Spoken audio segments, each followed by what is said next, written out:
Hello नमस्ते साथीहरू, स्वागत छ तपाईँहरूलाई समीप नुनाम युट्युब च्यानलको मिनी भ्लगमा। धेरै पछाडि मैले भिडियो लिएर आइसकेँ साथीहरू। अनि म चाहिँ आज कहाँ छु भन्दाखेरि हामी आफ्नै गाउँको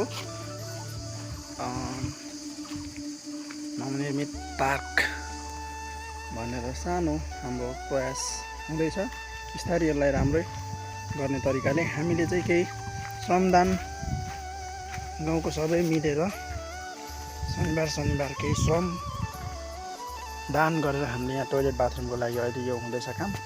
ढुङ्गा नभएको कारणले गर्दा काम रोकिरहेको छ साथीहरू। अनि एउटा यहाँ फलैचा छ, त्यहाँदेखि माथि सिँढी छ, अनि यहाँ पर एउटा सिँढी, अनि यहाँ देख्न सक्नुहुन्छ आज चाहिँ वडा स्तरीय केराबारी गाउँपालिका वडा स्तरीय ज्ञानको लागि केटीहरूको सेलेक्सन हुन आँटेको रहेछ हाम्रै गाउँमा।